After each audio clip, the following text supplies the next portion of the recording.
Now, in this video, we learn about other things. In previous video we learn about वो जो Kings थे, उनके साम्राज्य थे, नए नए किंग्स आए थे। सुल्तान महमूद नाम का वो जो आया था किंग, इसके बाद पृथ्वीराज थ्री आया। तो ये सारी बातें हमने फर्स्ट वीडियो में देखी थी। Now we learn in this thing. First start a closer look the Cholas. वो जो चोलास थे, वो जो यहाँ पे नीचे वाला पार्ट है वहाँ पे दिखाए गए जो चोलास का जो पार्ट था जहाँ पे चोलास रहते थे उसके बारे में। From Uraiyur to Thanjavur, how did Cholas rise to power. अब जो इन लोगों को भी पावर मिल गई थी, जैसे हमने समांटास का देखा था, वो लोग थोड़े वेल सेट हो जाते थे, वो लोग थे के पास अपना मिलिट्री का आर्मी हो जाती थी, फिर वो लोग भी कैसे किंग बनने लगे थे। अब तो चोलास वालों ने भी वही काम स्टार्ट किया था। A minor chiefly family known as the Muttaraiyar held power in the Kaveri delta. वो जो कावेरी की नदी का फ्लो जहाँ से जाता है वो they were subordinate to the Pallava kings of the Kanchipuram. वो जो पालवा किंग्स थे, उसके जो कंचीपुरम वाला पार्ट था वहाँ पे उन लोगों ने वो क्या किया था, वहाँ पे अपना पावर जमाने लगे थे। Vijayala, who belonged to the ancient Safely family of the Cholas from Uriyar, captured the delta from the Muttariya in the middle of the 9th century। जो 9th century आई थी उसमें ये क्या हुआ था, वो जो यूरियर के वो जो चोलास रहने वाले थे उन लोगों ने क्या किया था, अपना साम्राज्य स्टार्ट कर दिया था। वैसे वो लोग धीरे धीरे वेल सेट बनते जा रहे थे। He build the town of the Thanjavur and a temple for goddess Nishumbhasudini there. उन लोगों ने किया था, वो जो एक टेम्पल बनाया था, वो लोग टेम्पल बनाते थे उसमें बहुत ही सारी वो जो पैसे होते थे ना वो लगाते थे वहाँ पे। द सक्सेसर ऑफ द विजय लाया, जो सक्सेसर हो मतलब उसके जो बेटे बेटियाँ होते वो लोग। Neighbouring region and the kingdom grew in the size and the power. वो जो साइज़ में वो जो बड़े बड़े साइज़ में थे, वो उसका रीजन था वो बड़ा होने लगा था, उसके पास बहुत ही सारी पावर आने लगी थी। The Pandyan and the Pallava territories to the south and the north were made part of this kingdom. वो जो नॉर्थ एंड साउथ के वो जो पार्ट बने हुए थे वहाँ पे जो पांड्यन एंड पालवा थे वही साम्राज्य में हम आ गए थे। Now we see in the map, here is the Cholas and the Uraiyur and the Thanjavur. फिर ये चोलास के वालों ने क्या किया था, ये जो सारा का सारा एरिया है ना, गेंगेवाड़ी, मदुराई, पांड्यास, कांची, ये सारा का सारा एरिया उन लोगों ने कवर कर लिया था। फिर वो बहुत ही बड़ा उनका साम्राज्य बनता जा रहा था। Now Rajaraja I, considered the most powerful Chola ruler, become king in 985। वो जो राजा वन था उनका वो बहुत ही बड़ा किंग था। उन्होंने 985 में अपना वो जो कंट्रोल था बहुत ही बड़े एरिया में कर लिया था, बहुत ही ज़्यादा एरिया थे उसके नीचे उन्होंने कंट्रोल में ले लिए थे। He also recognised the administration of the empire. वो बहुत ही पहचाना जाता था अपने साम्राज्य में कामकाज के लिए। Rajaraja son Rajendra I continues his policies and even raided the Ganga Valley, Sri Lanka and the countries of the Southeast Asia, developing a navy for this expedition. फिर क्या हुआ था, ये जो इसका सन था सन था राजेंद्र वन, उन्होंने ये सारा कंटिन्यू किया था। फिर उन्होंने बहुत ही सारा वो जो उसकी नेवी थी ना उसके ऊपर उन लोगों की पकड़ बहुत ही ज़्यादा थी। तो वो क्या लोग करते थे, ये जो सारी एरिया थे वो कवर करते थे, उसकी नेवी के ऊपर पकड़ ज़्यादा रहती थी, वहाँ पे उसका साम्राज्य भी जमा के रखते थे। Splendid temples and the bronze sculpture. ये जो टेम्पल्स है ना वो बहुत ही बड़े बड़े और वो बहुत ही सारी चीज़ें यूज़ करके बनाते थे। The big temples of the Thanjavur and the Gangaikonda Cholapuram built by Rajaraja and the Rajendra. वो जो राजा था इन उसके बेटे के थ्रू ये बनाया गया था। Temple architecture and the sculpture marbles. वो जो मार्बल्स होते हैं ना उसका बनाया गया था, उसमें उन्होंने बहुत ही सारे पैसे यूज़ किए थे। चोला temples often become the nuclear settlements which grew around them. These were centers of the craft production. Temples were also endowed with land by rulers as well as by the others. The produce of his land went into the maintaining. ये जो सारा temples थे वो क्या करते थे, temples के लिए वो जो बहुत सारे पैसे इकट्ठे होते थे, फिर वो पैसे कहाँ पे यूज़ करते थे, ये जो टेम्पल होता है, ये जो टेम्पल दिखाया गया है वो उसके काम करने वाले लोग वहाँ पे होते थे, तो उन लोगों के लिए वो पैसे यूज़ किया जाते थे उनके मेंटेन करने के लिए। All the specialist who worked at the temple, वो जो टेम्पल के लिए काम करते थे, very often lived near it. Priests का मतलब क्या होता है, पंडित, वो जो टेम्पल्स में काम करते हैं। गार्डलैंड मेकर्स, वो जो मालाएं बनाते हैं वहाँ पे बैठ के। कुक्स, वहाँ पे जो खाना पकाते हैं। स्वीपर्स होते हैं, म्यूजिशियंस होते हैं, डांसर्स होते हैं, इन लोगों को वो पैसे यूज़ किए जाते थे। In other words temples were not only places of the worship. क्या एक टेम्पल था, वो सिर्फ वो जो वर्शिप पूजा करने के लिए एक प्लेस थी। They were the hub of the economic, social and the cultural life as well as. नहीं, वो ओनली वो वहाँ पे वो जो वर्शिप करने की प्लेस नहीं थी। It is not only use for the worship, it is also hub of the economic, social and the cultural life. Okay, amongst the crafts associated with the temples, the making of the bronze images was the most distinctive. Chola bronze images are considered among the finest in the world. ये जो बनाया गया है ना, यहाँ पे दिखा रहा है, वो जो ब्रोंज का यूज़ किया हुआ है उससे बनाया गया है।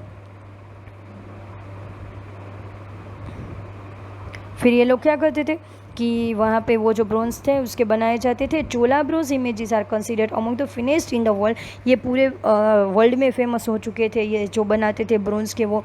While most images were deity, sometimes images were made by the devotees as well as. ये कुछ सिर्फ वो जो गॉड होते देवी देवताओं की मूर्ति बनाने में नहीं फेमस थे, कभी कभी वो अपने भक्त की भी मूर्ति बना लेते थे। ओके, देवी देवताओं की मूर्ति वो जो ब्रोंज से बनाई जाती थी वो पूरे वर्ल्ड में फेमस हो गई थी। Now agriculture and the irrigation. Agriculture मतलब वहाँ पे जो खेती करते हैं, इरिगेशन मतलब वो सिंचाई वाला काम करते हैं। Many of the achievements of the Cholas were made possible through new developments in the agriculture. ये जो चोलाज के जो वो जो रूलर थे, वहाँ के जो किंग थे, उन्होंने बहुत ही बड़ा अचीवमेंट पाया था, जैसे कि नई नई चीज़ें डेवलप करता था। एग्रीकल्चर उन्होंने बहुत ही अच्छा डेवलप किया था। Notice that the river Kaveri branches off into several small channels before emptying into the Bay of the Bengal. वो जो कावेरी की वो जो रिवर थी वो डिफरेंट सेवरल स्मॉल चैनल करके वो जो बे ऑफ बंगाल तक उन्होंने वहाँ पे की थी। These channels overflow frequently depositing fertile soil on their banks. वो जो ये जो रिवर का पानी था वो सारी जगह पे वो कंटिन्यूसली उसका फ्लो जाता था। Water from the channels also provides the necessary moisture for the agriculture, particularly the cultivation of the rice. वो जो ये पानी था वो बहुत ही काम आता था, जैसे कि राइस होता है उसमें बहुत सारा पानी चाहिए, तो वो जो कल्टिवेशन में बहुत सारा पानी काम आता था। एग्रीकल्चर के लिए उन्होंने वो बहुत सारी वो जो चीज़ें थी वो रखी थी। Although agriculture had developed earlier in other parts of the Tamil Nadu, it was only from the 5th or 6th century that this area was opened up for a large scale cultivation. अभी क्या हुआ था, ये जो एग्रीकल्चर में धीरे धीरे slowly वो डेवलप हो रहा था। फर्स्ट अदर पार्ट्स थे वो जो तमिलनाडु में भी डेवलप हो रहा था, और बहुत ही बड़ा लार्ज स्केल ओपन हो गया था कल्टीवेशन के लिए। Forest had to be cleared in some region, land had to be levelled in other areas. Forest की वो जो कितनी सारी लैंड थी वो भी ऐसे अभी एक लेवल में कर दी थी, दूसरे एरिया में भी। In the delta region embankments had to be built to prevent flooding and the canals had to be constructed to the carry water to the fields. अभी ये जब भी फ्लड्स आ जाता है कि ये जो सारी चीज़ें थी तो वहाँ का पानी भी वो कहीं और भी वो जो हमारी कल्टीवेशन है वहाँ पे हार्मफुल ना होना चाहिए वो भी वो देखता था। वाटर कैसे कैरी करके दूसरी जगह पे वहाँ पे जहाँ पे क्रॉप है वहाँ पे जाना चाहिए, तो वो भी सारी फैसिलिटी उन्होंने दे रखी थी। In many areas 2 crops were grown in a year. बहुत ही ऐसे एरिया थे वहाँ पे 2 crops 1 ईयर में क्रॉप ग्रो हो जाते थे। In many cases it was necessary to water crops artificially. उसको वाटर था वो जो आर्टिफिशियली भी देना पड़ता था। होल ईयर तो रेन नहीं रहेगा, तो आर्टिफिशियली जब ये वाटर देना पड़ता था तो वो वाटर का स्टोर भी करते थे। A variety of method where used for the irrigation. जो इरीगेशन में मतलब जो इरीगेशन सिंचाई करते थे वो भी उन्होंने बहुत सारी मेथड यूज़ की थी। In some areas wells were dug खुदाई करके वो जो वेल्स बनाते हैं। In other places huge tanks were constructed to collect rain water, rain का वाटर था वो भी उन्होंने कलेक्ट करने के लिए टैंक रखे थे कि जब वो टैंक कलेक्ट कर देते थे, फिर जब भी वो जो लैंड होती थी क्रॉप की वहाँ पे ज़रूरत होती थी तब वहाँ पे वो जो पानी है वो पहुँच जाता था। Remember that irrigation works require planning, organising labour and the resources, maintaining this works and deciding on how water is to be set. ये जो वाटर सारा है जो स्टोर किया है वो कैसे शेयर किया जाएगा वो भी उन लोगों ने ये सारा काम किया था, डिसाइड किया था। Most of the new rulers as well as the people living in the villages took an active interest in these activities। बहुत सारे विलेज के लोग थे, नए जो भी किंग थे वो भी ये सारा इसमें इंटरेस्ट दिखाने लगे थे। The administration of the empire, जो साम्राज्य था उसमें कामकाज कैसे होते थे। How was the administration organise, वो कैसे ऑर्गेनाइजेशन करते थे। सेटलमेंट्स ऑफ द पीजेंट्स, वहाँ पे जो किसान सेट हो गए थे उसको उरू नाम से जाना जाता था। Become prosperous with the spread of the irrigation agriculture, ये जो प्रोस्परस मतलब वो जो समृद्ध, अब लोग वो भी थोड़े पैसे वाले बनने लगे थे। ये जो इरीगेशन एग्रीकल्चर वो जो अच्छी तरह से उसके क्रॉप से वो ग्रो हो रहे थे वो भी थोड़े पैसे वाले बनने लगे थे। Groups of the such villages form larger units called Nadu, बहुत सारे विलेज के वो जो ग्रुप थे वो जो नाडू के नाम से जाने जाते थे। The village council and the Nadu perform several administrative functions including the dispensing justice and the collecting taxes. बहुत सारे लोग थे वो सारे क्या काम करते थे, जो टैक्स कलेक्ट करना होता था वो सारे कामकाज में भी वो लोग हेल्प कर लेते थे। रिच पीजेंट्स, वो जो पैसे वाले किसान बनने लगे थे वो of the Vellala caste exercised considerable control over the office of the Nadu under the supervision of the central Chola government। ये जो सेंट्रल की जो चोला की गवर्नमेंट थी वहाँ पे ये जो टैक्स लेने की बात थी, वो सारा कंट्रोल करने की, वो जो एरिया कंट्रोल करने की बात थी, वो एरिया में किस तरह से काम करवाना है वो सारा काम कर लेते थे। The Chola king gave some rich land owners titles like Muvendavelan, a velan or peasant serving 3 Kings area, जो वो जो चीफ होते थे as markets of the respect and introduced them with the important office of the state at the centre. ये जो सारी office खोली रखी थी उसमें भी वो लोग काम कर लेते थे। Now types of the land, land किस टाइप की होती थी वहाँ पे। Chola inscription mention several categories of the land, बहुत सारी लैंड थी वहाँ पे। फर्स्ट नंबर है वेलैंड वगई, उसमें क्या था, नॉन ब्राह्मण लोगों को वो जो किसान वो जो प्रॉपर्टीज़ थी वो दी जाती थी। ब्रह्मवेदिया, लैंड गिफ्टेड टू ब्राह्मण्स, ब्राह्मण को ये जो लैंड का टुकड़े थे वो दिए जाते थे। शाल भोगा, शाल भोगा को आप याद रख सकते हो, लैंड फॉर द स्कूल के लिए, जैसे पाठशाला तो उस हिसाब से आया है साल भोगा, तो वो जो स्कूल के मेंटेन करने के लिए लैंड थी वो दी जाती थी। देवदाना, तिरुमुतुक्का कनिंग, लैंड गिफ्ट, टेम्पल के लिए लैंड दी जाती थी। पालीचनंदम, वो जो लैंड थी वो जैन को डोनेट की जाती थी। तो यहाँ पे जो सारी लैंड है वो हमें एक बार देख लेनी है। We have seen that Brahmans often receive land grants of the और ब्रह्मदेया, वो जो ब्राह्मण्स को जो थे वो लैंड गिफ्ट में दी जाती थी। As a result a large number of the Brahmana settles emerged in the Kaveri valley as in other parts of the south India. ये जो सारी उन लोगों को मिलता था तो वो लोग वहाँ पे ही सेट हो जाते थे। साउथ इंडिया, वो जो कावेरी की वो जो रिवर जाती थी वहाँ पे, वो जो साउथ इंडिया का पार्ट था वहाँ पे वो लोग सेट हो जाते थे। Other brahmadeya was looked after by an assembly or sabha of prominent Brahmana land holders. वो जो लैंड के होल्डर्स थे वो जो सभा करते थे वहाँ पे उनमें भी हाथ बटा देते थे। This assemblies worked very efficiently, there decision were recorded in the detail in the inscription. ये जो सारे रिकॉर्ड थे वो जो डिसीजन थे वो रिकॉर्ड करके रखते थे। Often on the stone walls of the temples के ऊपर भी ये सारे रखते थे, वॉल्स के ऊपर टेम्पल्स में रखते थे, टेम्पल की वो जो वॉल्स होती थी उसके ऊपर लिखते थे, स्टोन्स के ऊपर लिखते थे।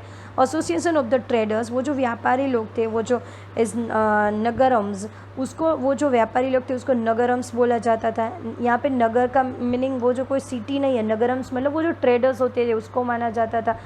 वो जो फंक्शन में या टाउन में जो कभी कोई काम होता था वहाँ पे काम कर लेते थे उसको नगरम्स बोला जाता था। इंस्क्रिप्शंस फ्रॉम उत्तर मिरर इन Chingleput district in the Tamil Nadu, वो जो तमिलनाडु का एक पार्ट है, provide details of the way in which the sabha was organise, सभा जो ऑर्गेनाइज होती थी, the sabha had separate committees to look after irrigation work, ये सभा में किसको कौन सी जो कमेटी बनी है उसमें क्या काम करेंगे वो डिसाइड होता था, इरीगेशन का काम था वो देखा जाता था, गार्डन्स का देखा जाता था, टेम्पल्स में क्या क्या चीज़ें का किस किस के ऊपर काम करना है वो देखा जाता था। Name of those eligible to the member of this committees were return on a small tickets on the palm leaf, ये जो सारे नेम है जो ये मेंबर बनना चाहते हैं वो जो स्मॉल टिकट्स उसको दी जाती थी, पाम लीफ के ऊपर लिखा जाता था।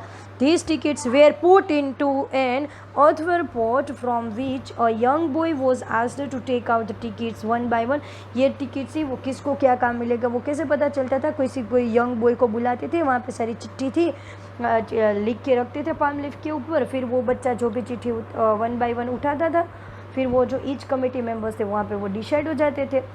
इंस्क्रिप्शन एंड द टैक्सेस, ये जो बुक्स में दिया गया है, who could be a member of a सभा, ये सभा के मेंबर कौन कौन बन सकते थे, तो Uttaramerur inscription lays down, यहाँ पे जैसे दिया गया है कि all those who wish to become a members of the sabha should be owners of the land, वो लैंड के वो उसकी खुद की लैंड होनी चाहिए, from which land revenue is collected, कि जहाँ से रेवेन्यू टैक्स कलेक्ट होता हो, they should have their own homes, उसका अपना घर होना चाहिए, they should be between 35 and 70 years of the age, उसकी एज है वो 35 टू 70 ईयर्स के बीच में होनी चाहिए, they should have knowledge of the Vedas, उसको वेद्स के जो हमारे वेद है उसके भी नॉलेज होने चाहिए, they should be well versed in administrative matters of the honest, वो ऑनेस्ट भी होना चाहिए।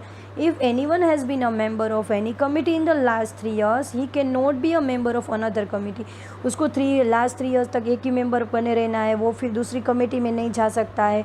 Anyone who has not submitted his accounts and those of his relatives cannot contest the election, ये जो सारे कमेटी में जो अकाउंट्स होते हैं वो जो रिलेटिव्स के भी उसके रिलेटिव्स है वो और कंटेस्टेंट कहीं पे भी नहीं इलेक्शन में होने चाहिए। While inscription tell us about the kings and the powerful men, here is an expert from the Periyapuram, a 12th century Tamil work which inform about the lives of the ordinary men and women।